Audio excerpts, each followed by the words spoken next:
व्हेरिकोस veins नक्की काय आहे आणि त्याचा त्रास काय होऊ शकतो? जवळपास 50% जास्त पॉप्युलेशनमध्ये हा आजार आढळून येतो. प्रेग्नन्सीमध्ये ह्या आजाराची बऱ्याच महिलांमध्ये सुरुवात होते. लाईफस्टाईलमुळे किंवा हे खाल्ल्याने किंवा असं काही ह्याच्याने व्हेरिकोस वेन्स होऊ शकतात जे आपण टाळू शकतो. व्हॅरिकोज वेन्समध्ये मुळातच ना त्या वॉल्स काही प्रमाणात वीक असतात त्या व्यक्तीमध्ये. अनुवंशिकता, genetics is one of the main reasons.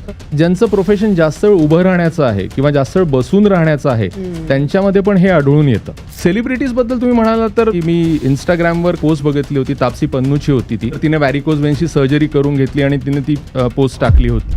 लठ्ठपणा, obesity, that increases the chances of varicose veins bye nearly 50%. पहिली जी स्टेज असते त्याच्यामध्ये अगदी बारीक त्या स्पायडर वेन्स दिसून येतात आणि एक खूप सिरियस कॉम्प्लिकेशन जो होऊ शकतो तो म्हणजे ना ब्लड क्लॉटिंगचा. मी जखमा झालेले पेशंटचे जॉब लॉसेस होताना बघितले. पायावर मला स्पायडर वेन्स दिसत आहेत, व्हॅरिकोज वेन्स दिसत आहेत, जखम झाली, मी कुणाकडे जायचं हा एक सर्वात मोठा प्रॉब्लेम असतो. गुगलवर सर्च करताना ठराविक गोष्टी वापराव्यात म्हणजे तुम्ही त्या योग्य डॉक्टरकडे जाल. बरेच पेशंट घाबरून येतं की डॉक्टर ह्याच्यामुळे हार्ट अटॅक येतो आणि त्या पेशंटला फक्त असं एवढ्या छोट्या वेन्स असतात किंवा छोट्या स्पायडर वेन्स असतात ज्याला ॲक्च्युली डीव्हीटी झाले तो कधीच येत नाही.